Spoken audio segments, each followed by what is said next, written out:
Alright, so we kind of have an exciting video today. It's a first video that we're doing on how to install one of these systems. So we have this first trailer, a brand new 2024 Brinkley G4000, and we're really excited about this one.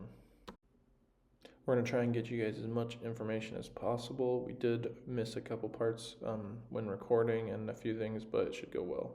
Done. So we're going to start off by making some racks that we can use as kind of a test fit and measurement. We'll get it up there. We'll figure out how wide the racks need to be on the roof. I think this one was 98 and 5/8. And then we'll measure, and so you can see what we're doing here. We're measuring the AC unit, seeing how far it is off the top of this rack. And that's not how high it will sit, but we'll actually drop it past the AC unit. But we're just trying to kind of get an idea of how high this whole trailer is and how high we can set up this rack. So we got that, and we're now going to cut down all the racks. You can see we'll cut down this component right here. Sorry, I kind of move it off the screen right here, but we will cut as much as we can off the bottom, which on this one is we can only cut off 5¼ inches off the bottom. And so we end up having to cut a little bit more off of another part of the rack to bring it down as low as we can get it. With this, we're still just building those racks. We're cutting this to fit over this bar like a sleeve, and that is what makes it fit nice and flush so that all the racks can set the panels on top without having like different size bars and everything. Those are retaining bolts. They keep the bar together and set it at the length it needs to be set at, and the other one keeps the bar set where it needs to be So here we're going to be placing that bar on there. You see that fits perfect, flush, looks really good. And then we'll put a bolt right in the middle of that, so it won't be in the way of any of the racks, and it'll hold that on there nice and flat where it needs to be. As you can see, that makes the bar the same all the way across, so that all of the saddle brackets for our solar system fit on top. So we'll just hammer that in and get it set in there.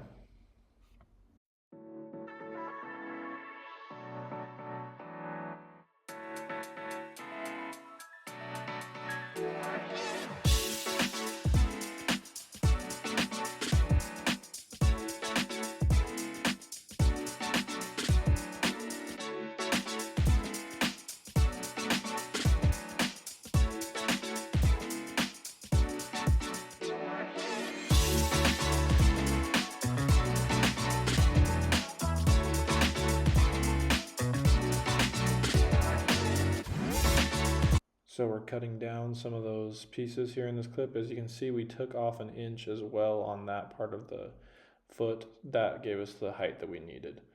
And then we went ahead and built those feet. We didn't get a video of that, sorry, but here is those feet built and installed.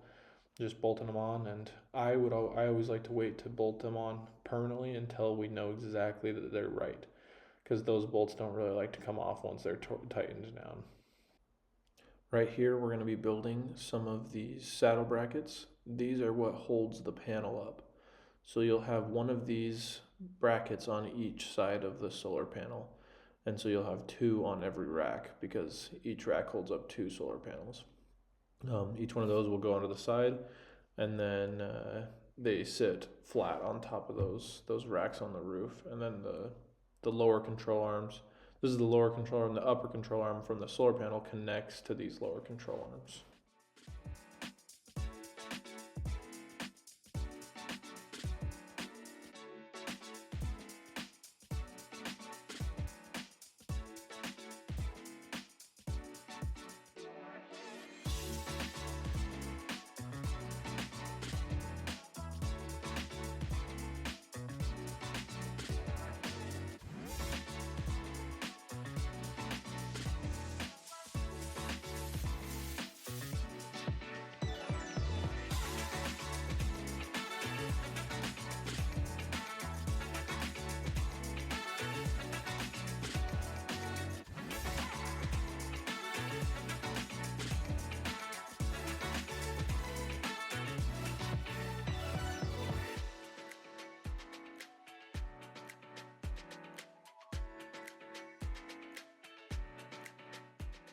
So we cleaned up the roof, and now we've got all the racks up there. And as you can see, that is as close as we could get to that AC unit. And that AC unit happened to be the one that was in the way the most. And so that's what we needed it to, that's where we needed to build the system off of. And then we were able to set the front 2 racks in front of that, and we squared them up. So those are exactly right on where they need to be. We found that as you keep the system square, starting out square is way easier than having to get it square later on. So we make sure those first 2 racks are extremely square, and then we just continue back from there, and we can build off that. And if they're a tiny bit off, it usually doesn't affect anything very much. A little bit of variation. We found like an 1/8 inch to a 1/4 inch off is fine. But anything more than that, you're going to start to have problems with fitment, and it's just going to be more difficult to fold those panels up. But once we got that square, we can stick all these down, and we'll use that sticky tack kind of stuff that it really gets in those grooves and waterproofs everything, and then we'll go over it again with more waterproofing. So we'll do that on every single rack and then set them down.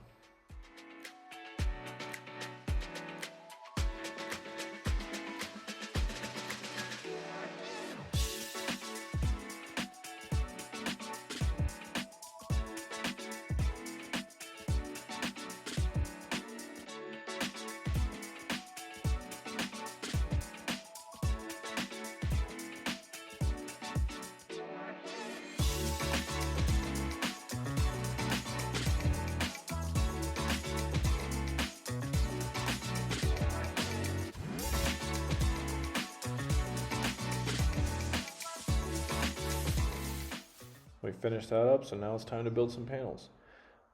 Pretty tedious, pretty time consuming. It takes about 30 minutes for each panel if you're doing it alone. With 2 people, you obviously half that, maybe a little bit more than that. But anyways, you just have to do this process on every panel where you're putting in these upper control arms and you're putting in the stainless steel brackets where they're needed. And so, yeah, just a lot of building, a lot of working, and some test fitting before you build all the panels, which is what we're doing right here. But other than that, it's just building.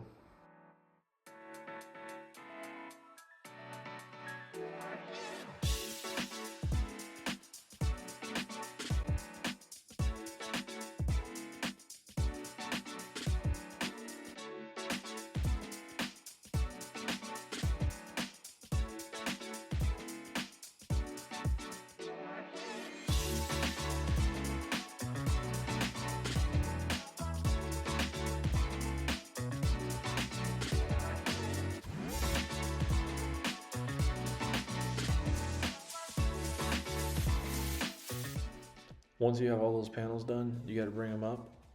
Make sure you put them in a certain order so that when you're setting them all up there, it's a little easier for you to get them all off. So on this one, we'll put one up, set them all down, and then we'll put them in best order we can so we don't have to spin around too much on the roof.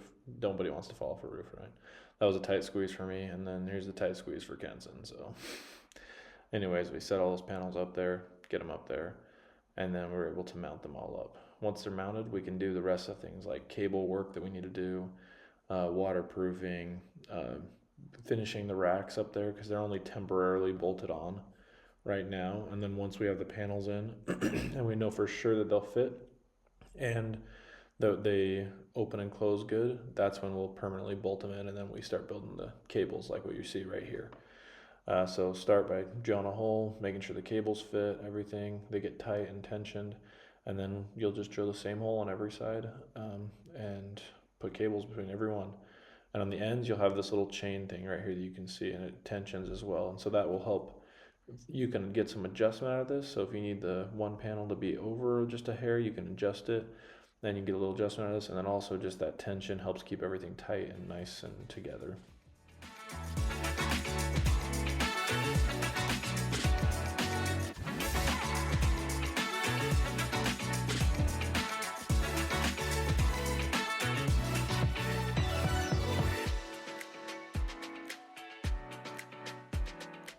Right here, I'm going to show you how to drill one of those cable holes and cable tie downs for the eye bolts that we have. And this is kind of just what we do. You can do whatever you want really, but we'll drill through and just make sure that hole is straight so that you can put that eye bolt in there and get a good solid surface to mount to for those cables.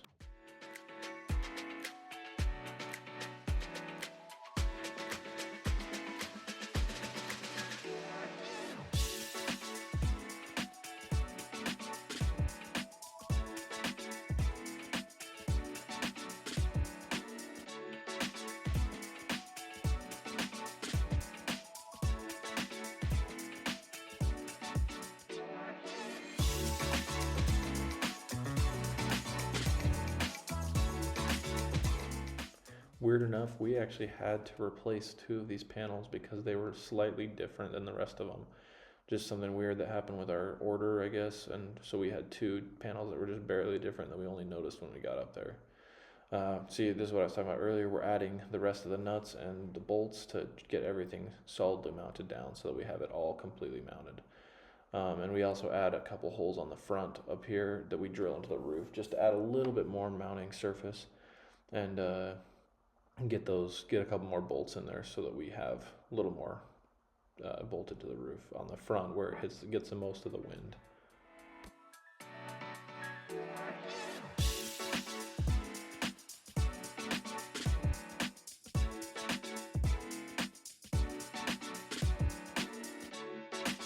Waterproofing, obviously very important when you're working on a roof, especially something that moves and gets jostled around as much as a trailer. So here we'll go over all of these. Not only do they have the waterproofing underneath where the holes are, they also have waterproofing on the top, so we should be able to keep all the water out of there and not have to worry about any of that and any of those problems. And here where you can see us working on the electrical system.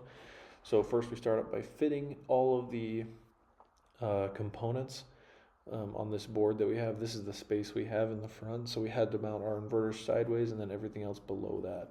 So we'll do a little bit of fitment test, make sure everything looks good. We liked it, and so we'll go ahead and drill the holes we need, and then we'll remove it. And we actually decided to go with aluminum diamond plate, and it turned out really nice. It looks really good in the end, and it's nice, solid surface, strong, good to mount to, fire resistant. We're not gonna have to worry about anything like that. And these inverters do say that they should be mounted on something that isn't flammable. Once we have that in, we're gonna work on the wiring here, which was a big part, but really turned out well in the end. It did take a lot of work and effort, but it really looked good, and we were really happy with how this all worked out. We used some rubber grommets and drilled holes right through that aluminum and hid all the wiring behind it, and it just makes a really clean, nice look on everything, and definitely recommend it if you're using diamond plate. Here you can see some of that, a little more of that detail work and wiring, but I'm just going to let a build montage go now.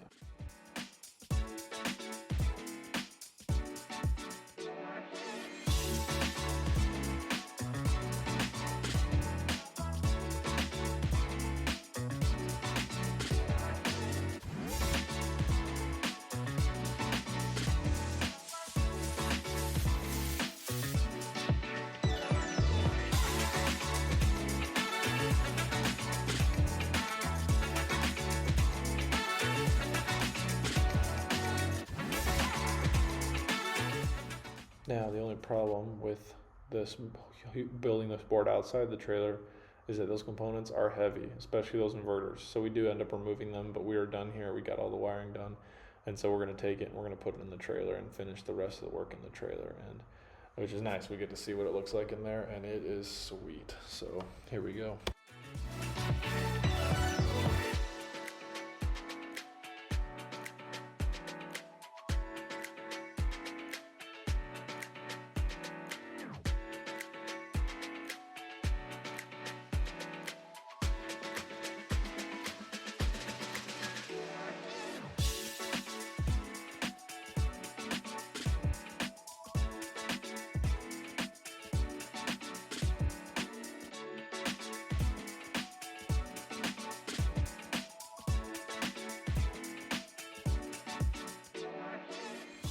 So we had to put it in first, and then we could mount these bars up, and those are what we will be mounting this whole board to. We'll put them on the top and on the bottom, and then we'll push it up against them and screw into that board from behind, and it should all hold together really nicely.